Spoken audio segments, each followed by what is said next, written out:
Hello and welcome to the Friday, September 3rd, pre-Labor Day edition of On Iowa Politics. This week starts with A, Afghanistan, abortion, and Ankeny. But first, B for Bernie Sanders, who may or may not have won the 2020 Democratic caucuses, was back in Cedar Rapids for a rally last Sunday to gather support for his $3.5 trillion budget. He estimated the crowd at 700, which was more than double the number his staff gave him moments before he took the stage. It was a bit like a preseason game. People in the crowd seemed to enjoy themselves, but without the energy and passion of a real campaign rally. On the other hand, the 700 or so folks who showed up at Representative Ashley Hinson's barbecue bash the day earlier were enthusiastic as they gobbled up red meat and barbecue, perhaps because they haven't had much to cheer about since November. GOP Senators Ted Cruz and Marco Rubio made the rounds in Iowa this week, raising funds for their friends and raising their political profiles. I guess they're counting on Iowa being first in the nation again. Look for more on that this weekend in the Gazette and Lee newspapers. And Ohio Representative Jim Jordan, who some have suggested ought to run for president, was scheduled to join Chuck Grassley at a Democratic fundraiser in the Polk County area. Jordan opposed the certification of the 2020 election and has repeatedly referred to January 6th as, quote, the ultimate date of significance. I'm sure Abby Finkenauer will have something to say about that appearance. Grassley's appearance with every potential Republican presidential candidate continued to fuel the speculation of whether he will or won't run for re-election. And Governor Kim Reynolds announced her fourth annual Harvest Festival will be September 25th, a fitting time for her to announce her re-election plans, which, unlike Grassley's, do not seem to be in doubt. Good morning. I'm James Lynch from the Cedar Rapids Gazette. With me today are Tom Barton of the Quad City Times. Good morning, Todd. Good. Did you say Todd or Tom? Tom. T-O-M, Tom. Sorry. Good morning. Good morning, James. And Amie Rivers of the Waterloo-Cedar Courrier. Good morning, Amie. The fourth A. Good morning, James. Yeah, all right. Erin Murphy, Statehouse Bureau Chief for Lee Newspapers. Good morning, Erin. Good morning from Erin with an E, unfortunately, breaking the streak. And Gazette Opinion Editor Todd Dorman. Good morning, Todd. Good morning. You can find us on Facebook, follow us on Twitter, and subscribe to On Iowa Politics wherever you find your podcast. First up today, Afghanistan. Two things most Americans seem to agree on are that after 20 years, it was time to leave Afghanistan. And secondly, President Joe Biden's opinion notwithstanding, that the withdrawal of Americans, including troops and Afghan allies, left a lot to be desired.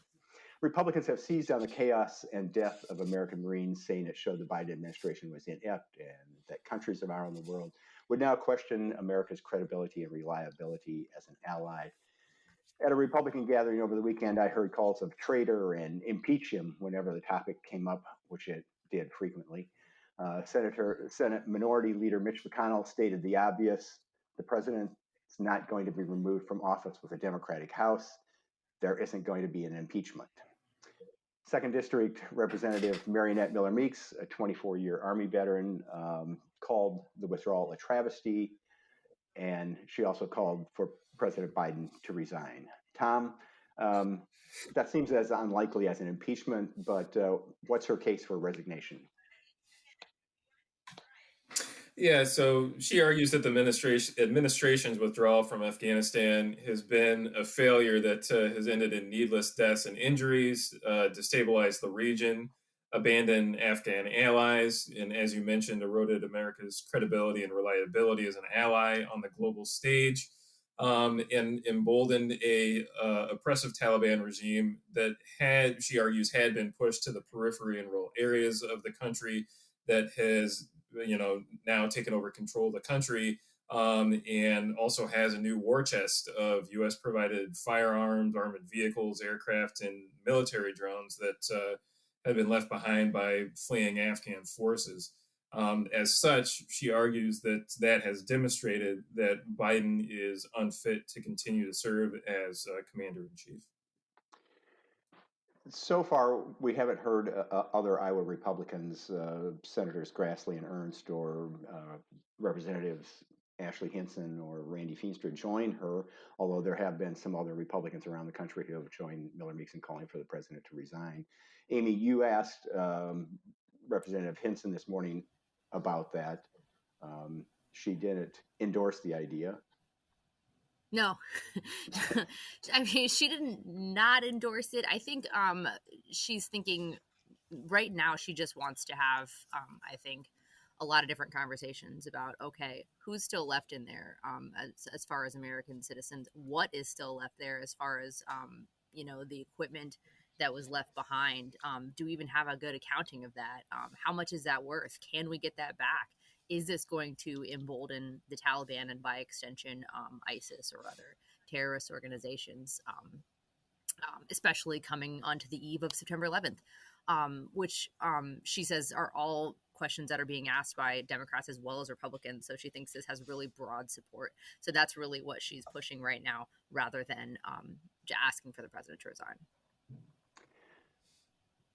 Todd, as upset as Republicans are about Afghanistan, and some of them are talking about how this really presents an opening for the 2022 midterm elections, will anyone care about it a year from now, or will concerns about coronavirus, the inflation, the $3.5 trillion budget, and abortion politics, as well as who knows what future crisis overshadow the end of the war in some faraway place where few Americans cared about? Yeah, I mean, I think it will be an election issue. I mean, of course, Republicans are gonna push it as an election issue. You're gonna see ads showing the Taliban, standing next to American helicopters and equipment and things like that. I mean, they're definitely going to sort of try to tie Democratic candidates to the president's problems on the withdrawal and yeah, but all these other things will matter too. So I don't know, where it will fall in priority list of voters. And you're right, there could be some new crisis that we haven't even thought of that could. I mean, that's how elections are. You never quite know what's going to happen. That's why when you're sort of strategizing, fighting the last election, you sometimes get surprised and the old strategies don't work. But yeah, I mean, I think it will be an issue. It will also depend on what happens in Afghanistan. I mean, if Al Qaeda or another terrorist organization reconstitutes itself and launches some sort of attack in Europe or even in the United States, I think that will, of course, make it a huge issue. So I guess we'll have to see. I was reading just the other day that in exit polls after recent elections, foreign policy generally doesn't rate above fourth or fifth on people's list of priorities. It seems that our interest in foreign policy is very short-lived. Like right now, we're concerned about Afghanistan, but by next week we'll be talking about college football and something else. We can talk about college football right now if you want to. Okay.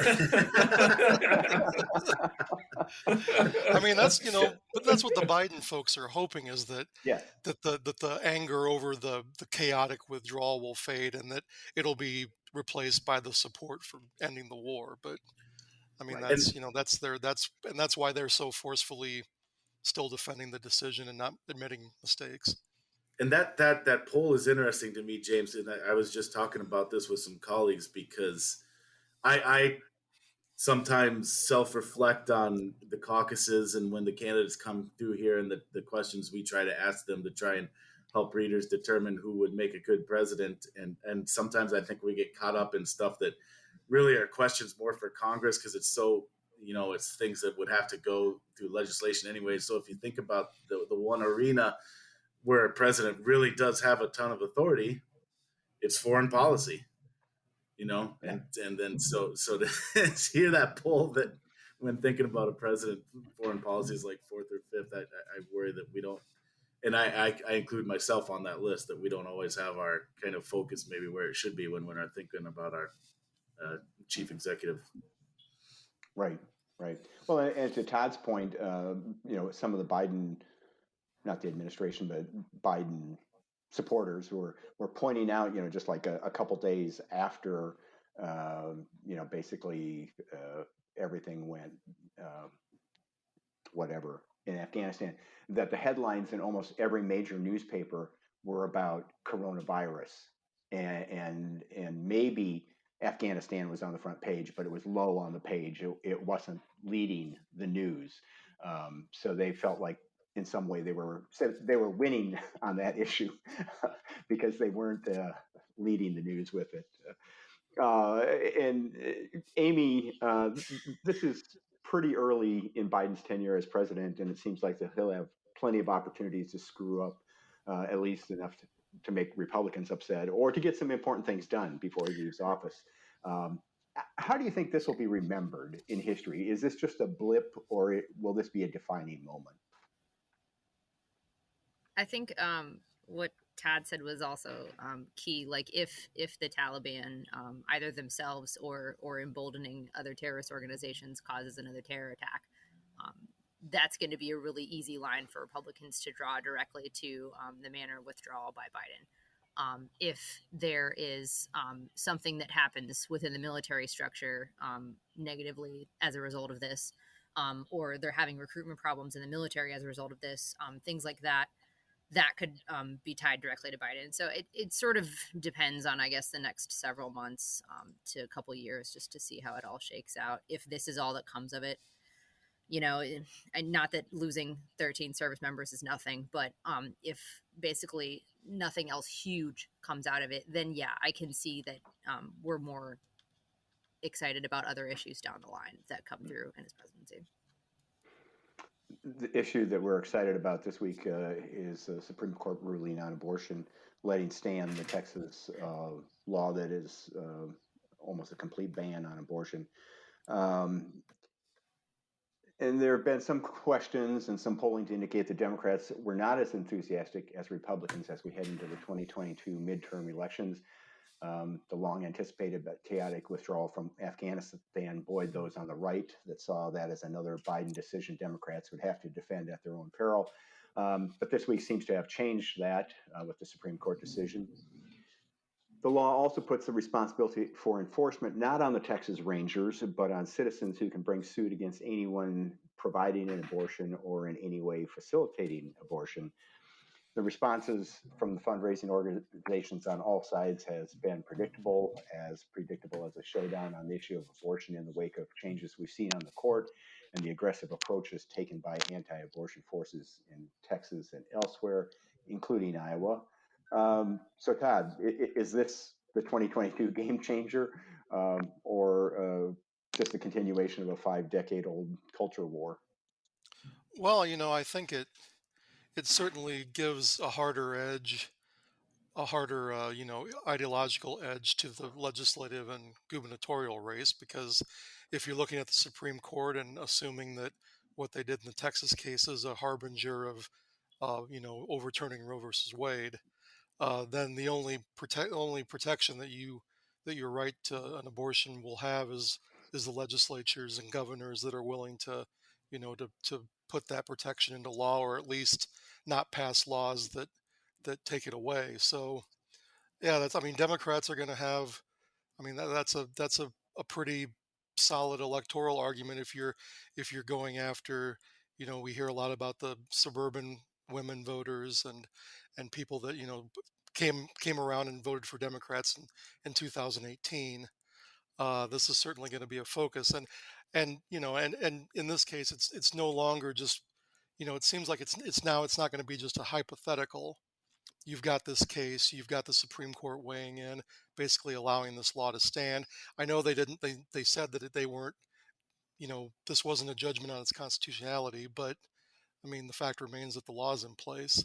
And I think that, I think suddenly this has become real for a lot of people that we're going to go back to a situation pre-Roe in which states can ban abortion.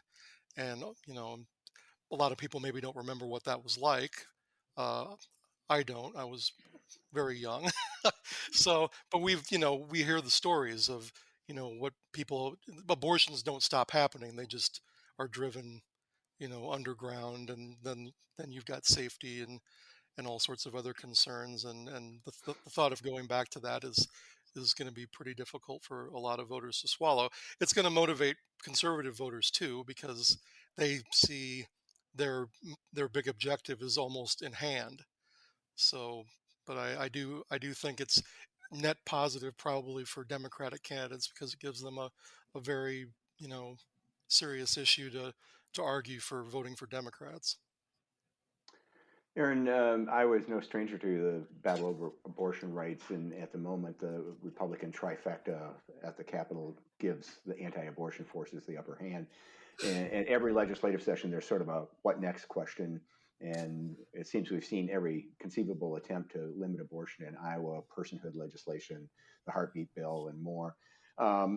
Given this decision in the Texas case, should we just expect anti-abortion folks here to cut and paste the Texas law?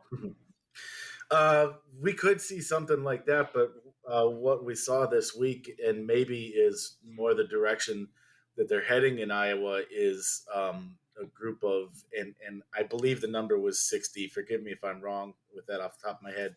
60 Republican legislators between the House and the Senate signing on to a document asking the Iowa Supreme Court to overturn its 2018 ruling on an abortion case, and that was the 3-day waiting period bill that the Supreme Court not only struck down, but in doing so, kind of essentially said that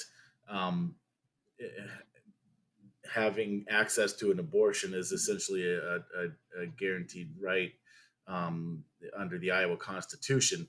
And that ruling, because of the way that was described, because of the way the court explained its ruling, made it very unlikely that any future court would uphold any other similarly restrictive abortion law. So it looks like for now, and I guess that makes sense, because even, let's say, the U.S. Supreme Court overturns Roe versus Wade, to your point, James, then that turns it back to the states. Well, in Iowa right now, we have that ruling that would still make it difficult for a future court to uphold anything. So it looks like at this point, anyways, the Iowa Republicans' route is to try to get the Iowa Supreme Court to reverse that ruling, which then would open the door in Iowa for more restrictive abortion laws. I think they kind of see the writing on the wall that right now, because of that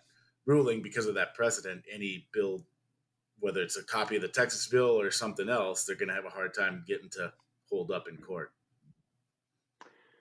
The writing on the wall right now, Amie, seems to be the question that will be on the 2022 ballot, asking voters whether that the state constitution guarantees a right to an abortion. It'll be a referendum, and the voters will decide it a little more than a year from now. It seems likely that is going to supercharge the battle over abortion rights. And in the wake of the Texas decision, could this overshadow everything else on the ballot in Iowa, the races for the U.S. Senate, the House, governor? I get a sense that yes. When we go out and we talk to voters during like campaign events, one of my big questions is always like, what are your top issues? Like when you're looking at candidates, for example, and almost all the time from Democrats, I'm hearing reproductive rights. From Republicans, I'm hearing abortion in the mix there. I mean, these are huge issues, and it's always been that way, as Todd mentioned. So yeah, I think putting a constitutional issue on the ballot is really going to be a big deal, and it's really going to force candidates also on the ballot to sort of take a stand one way or the other. I asked Ashley Hinson, about whether Iowa should pass a law similar to Texas's, with that same language, and things like that. And she said, her focus really is on the Hyde Amendment, which of course bans taxpayers from paying for abortion, in her words. So basically right now she's sort of taking a let's wait and see. I'm not going to take like a firm stance either way on the issue. Let's see where it all shakes out. But I really think next fall, that's going to change. There's going to have to be strong stands that are going to be taken by these candidates, because it really is going to supercharge it for voters on both sides of the aisle. And James, I think you say it.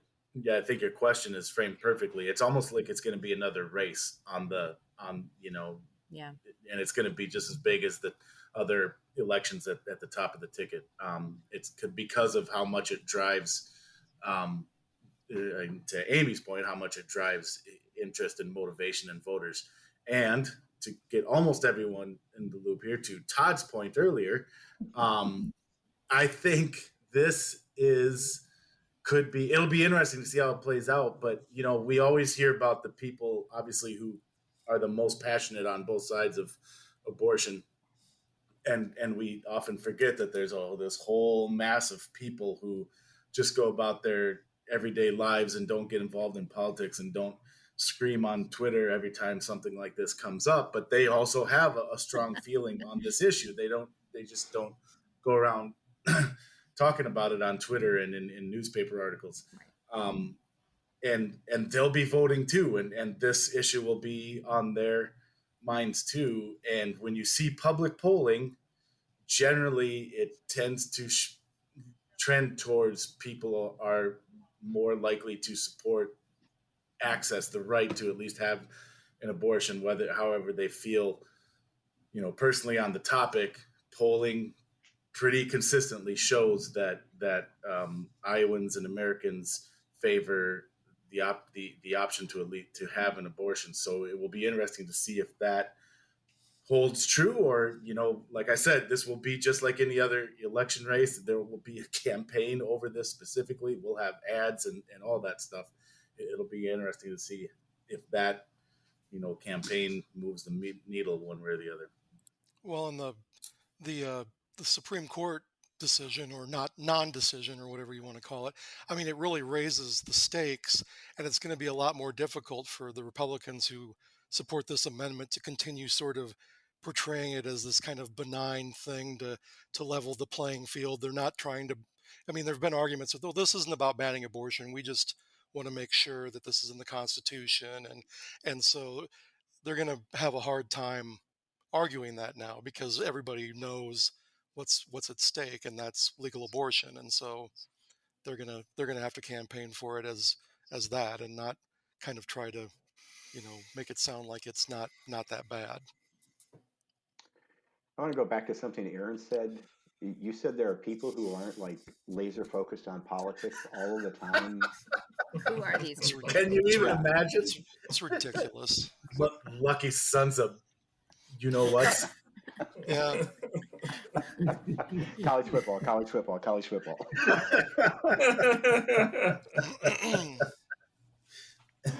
Well, continuing in the A's, let's talk about a special election coming up later this month in Ankeny. It's special, not least of all, because that's where Erin Murphy hangs it out. Erin, this race pits Iowa Democratic Party activists against a guy who has served in the Branstad and Reynolds administrations. In fact, he resigned as Reynolds' director of the Department of Management to run for a $25,000 a year part-time job. Ankeny is one of those fast-growing suburban districts where Democrats have cut into Republican margins in recent elections and hope to flip from red to blue. Should we be paying attention to this race? Is it going to tell us anything about the race for the Statehouse in 2022? So there was two questions there, and I think the answers are yes and no. Does it? And I'll answer the latter first. Does it portend anything for 2022 in the Statehouse? Probably not. The folks who really know their stuff on this usually caution against extrapolating too much from a special election. They're low turnout. They're just one district. It very rarely means anything bigger picture moving forward. Now, that said, there are very much reasons to watch this with interest, and some of them you kind of noted the way this district has been growing and moved in recent years. Of course, and I'll preface this with we're going to have redistricting, and the district's going to be completely different anyway. So take what I'm going to say over the next 30 seconds and probably throw it out the window next week. But it has been interesting, and it has been getting a little more blue, but it's also flipped back and forth. Not this one specifically, but the other Ankeny district, they actually picked off a Republican incumbent a couple years ago, and then in 2020, Republicans won it back. So it has been an interesting area in that sense. And there's also, it's one of those districts where local issues may be at play as much as statewide issues. Ankeny was ground zero throughout last year for the whole how schools operate during the pandemic thing. They had what I actually, and this is just my personal opinion, I'll put that out, is what I thought was actually a pretty clever approach by going hybrid, which was every other day, in person versus at home and on the computer, which I kind of thought tried to thread that needle between, you only have half your kids in the building so that you can socially distance a little more, but you're not all online, so kids are still getting to come to school and get that person to person. I thought it was kind of an elegant solution, but there was a certain segment of the population that felt very strongly otherwise, and again, it became ground zero for that whole battle, and that issue may have seeped into some of these Statehouse races last year, and it may play on voters' minds even still. This year, the governor is supporting a local school board candidate in Ankeny now.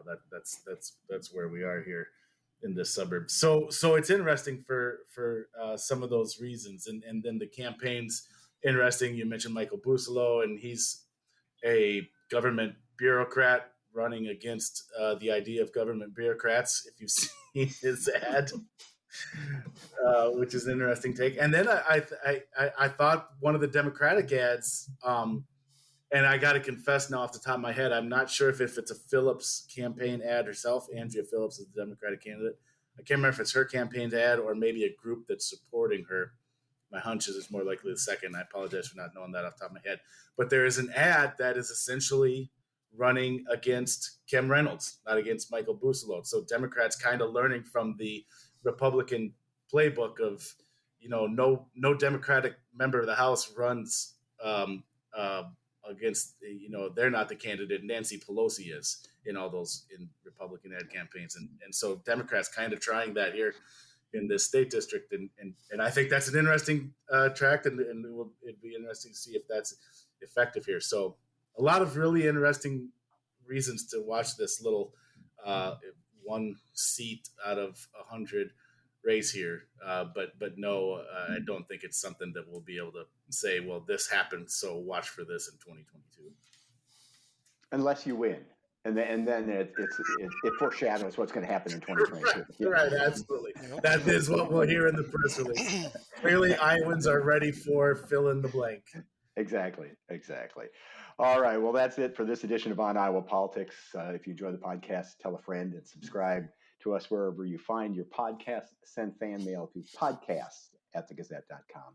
And you can find us on the homepages of the Quad City Times, Sioux City Journal, Muscatine Journal, Mason City Globe Gazette, Waterloo-Cedar Falls Courrier, and the Cedar Rapids Gazette. Porch Builder will take us out. If you know an Iowa band or musician who should be on our show, send us a sound file and subscribe to On Iowa Politics. And hey, before we go, I just want to say I know it's been a tough few weeks here with Afghanistan, bad weather, feeling the stress, getting the kiddos back to school and dealing with masks and vaccines. So what do you say? Take a long weekend, courtesy of On Iowa Politics. That's very generous. For Erin, Tom, Amie, Todd, and our producer, Stephen, I'm James Lynch. Thanks for listening. Stay well.